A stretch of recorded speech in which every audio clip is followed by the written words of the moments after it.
The government of India is aggressively seeking new sources of crude and energy to ensure India's security. Venezuela is an opportunity and a part of India's plan. Well, that's the word that's coming in from India's Ministry of External Affairs, even as Venezuela's acting president, Delcy Rodriguez, is on a visit to India. In fact, she met with Prime Minister Modi and External Affairs Minister Dr. S. Jaishankar. She is accompanied by a high-level delegation. Now, on these talks, the MEA in its press briefing stated that a lot of focus was on discussions related to energy and expanding energy collaboration and partnership. And then there were discussions that also happened on how both the sides can collaborate in the mining sector, transport sector, critical minerals, automotive, pharma, and the agri sectors. In fact, there were discussions also on how Indian commercial entities can enter the Venezuelan market. Providing high-quality generic drugs was another priority area as far as these discussions are concerned.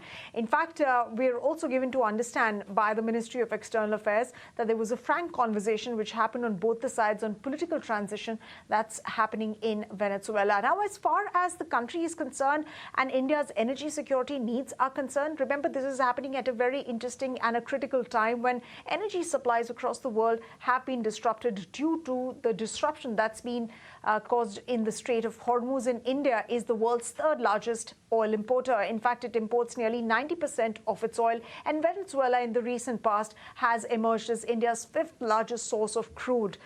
In fact, it supplied about 5.3% of India's total crude oil imports, according to Kipler. So, of course, that partnership is very critical. It is very important. But the big question is, will political volatility in Venezuela, will that complicate partnership? That remains to be seen.